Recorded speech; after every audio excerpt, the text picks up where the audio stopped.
So we know that there's going to be a brand new Superman movie coming out in 2025 called Superman Legacy.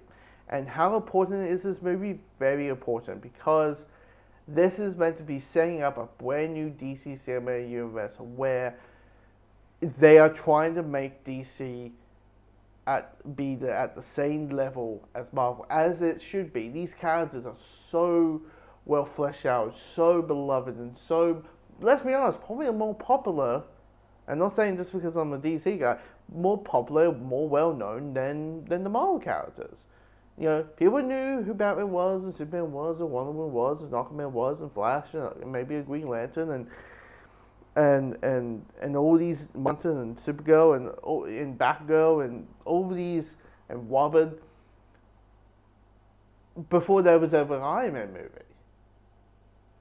You know, there's clearly, and by the box office of the Batman and Joker, because outside of that, you know, that are making money, clearly the narrative is, hey, we like these characters, we just don't want to see the current version of your we don't want to see, you know, the Ezra Miller Flash anymore. We don't want to see the Gal Gadot Wonder Woman anymore. We are over. We're done.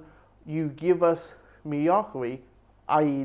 the box office of the last DCU movies, where you have Black Adam didn't hit 400 mil, Shazam 2, Blue Beetle, and The Flash all bombed. And Aquaman is probably not going to make as much money as the first film did. It just is what it is. Clearly, the average Joe has given up DC. All they know is DC equals shit.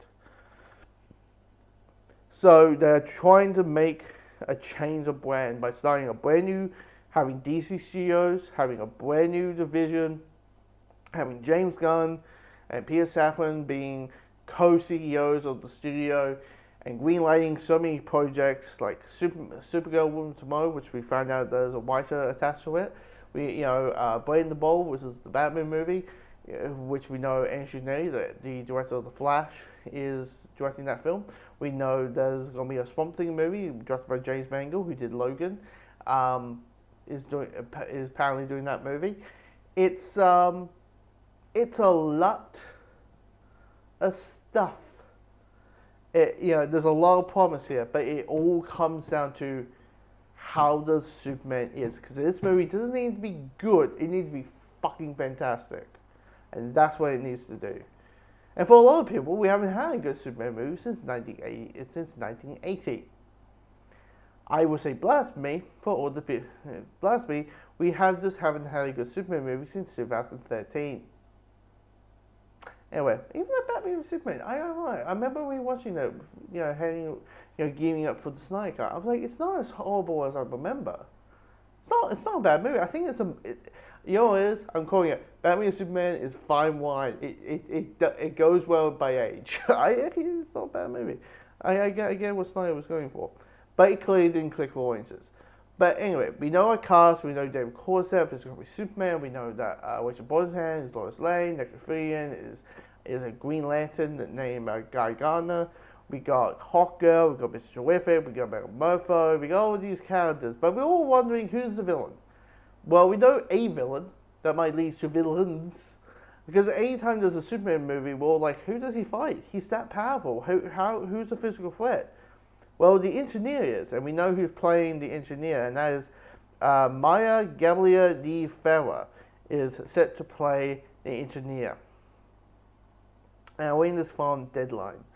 María Gabriela de Faría, I keep butchering her name, I apologize. The veterinarian actress best known for her roles in Fox comedies Animal Control and The Moonies, has landed the breakout part on the film's side, joining the cast of James Gunn's Superman Legacy. Her character is Angelina Spicer, aka the Engineer, part of Warner Bros. And DC Flicks villains team. Andy's powers stolen from nanotechnology built in her body, so she's kind of like a living computer. Created by Roy Ellis and Brian Hitch. She's the second DC character that wears the name of the Engineer, and was first introduced in the Authority Volume 1, Issue 1 in 1999. which is a heavy thing of the authority, which equals, like, look, clearly, you know, I mean, James Gunn always likes to pick like the most unknown actors in the history of mankind. So clearly, you know, from like Peacemaker and the Guardians of the Galaxy films, I don't know how it works, and you know, and I'm in the whole thing. James Gunn, we trust fate. He hasn't let us down. Okay, for me, Peacemaker, but a lot of people like Peacemaker. A lot of people like Peacemaker, but I'm in the James Gunn, we trust phase, right? Because everything is, at least with this movie, Supergirl, I'm a little bit worried that we're getting a writer who hasn't written anything before, except like a little short. I'm a little bit worried about that. But outside of that, I'm like, everything that I'm hearing is music to my ears. What this guy's doing along with Peter Safran when it comes to this new DC universe. But the big thing, the big sexy headline for me is this character is part of the Authority, which equals a big theory that a lot of people have, and that is the Authority might be the Justice League before the Justice League shows up. That the Authority, what I understand, I don't know anything about the Authority, but what I hear is they're pretty much the boys. They're pretty much the Seven. They are methods before the means. They are like, we'll save the day, but save one, we save the entire world. Who cares? 100 people are dead. It's that type of mindset the Authority is, and I'm wondering if the mindset is the whole world happy with the Authority, and then Superman questions it, and I'm wondering if it's going to be a little bit of this story called Superman versus the Elite, but it's with the Authority. I think it feels like this is the case. This is the start. I would be shocked in the next couple of days we find out this actor is playing that character, and that character is that character, and that character is playing that character that is forming the Authority. And that if that's the case, and we know there's an Authority movie coming. We know that. And I'm wondering if that's going to be it. Because the description of this movie is this. Superman Legacy will follow Superman as he looks to recumble his Kryptonian heritage with his human upbringing. He will abolish the truth. He will abolish of truth, justice, and the Omega way, or better tomorrow, guided by human kindness in a world that sees kindness as old-fashioned. Themes as that type of story. In Superman's Elite, people question, is Superman a relative? The old-fashioned truth, justice, the American way. Does that work in the 21st century? And the Authority is like, is the Authority is what people want? And at the end, like, I wouldn't be shocked. I think I smell what the ending of this movie is. I really think where Superman goes fucking nuts. He kind of in the story of Superman's Elite is he's kind of like, I'm going to give you guys a taste of your own medicine. I'm going to cross the line that you guys do. I'm going to terrorize you. I'm going to think all you guys are dead. I'm going to, like, essentially evil Superman. I'm going to be evil Superman. I'm going to fake myself. I have turned, and that. There's animated counterpart to it. Superman versus the Elite. And this was the ending. That's what I'm talking about.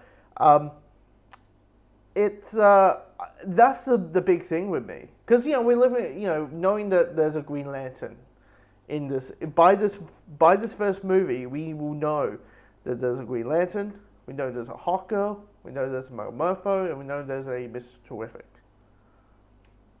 We know superheroes live in this world already. And who are the big heroes? The Authority. And Superman's going to question those methods. And he's the new kid in town. It's going to be that whole thing, like the new kid is going to be like, and everyone's like, what the new kid want? But it shows that Superman is Superman. Superman's the dog. And also equals big action sequences, because that's everybody's questions about. Is I think on the days when you have the Superman kind of just lifting up mountains, everybody wants Superman to just go and punch things. When it comes to action sequences, I always say this. when it comes to Superman, have him not throw the first punch. If he throws the first punch, you give it a reason. He wants to be a peacekeeper. That's what he wants to be. Superman's a peacekeeper, but whoever throws that first punch, the rest of it is kind of self-defense. He realized the only way to stop these guys is I need to fight them. And I think that's the way to go. Is it 2025? Is it 2025? Because I would love, I can't wait to see this movie. I really want to see this film because, I'm getting hope. The S stands for hope. And it feels like everything, and James Gunn's talking about also Superman and for seasons, like he's talking about all the white stuff as inspirations. It's just, yeah. Anyway, comment below what you think of probably less on the casting just because she's unknown, but the idea of the engineer, aka the Authority, showing up in this movie.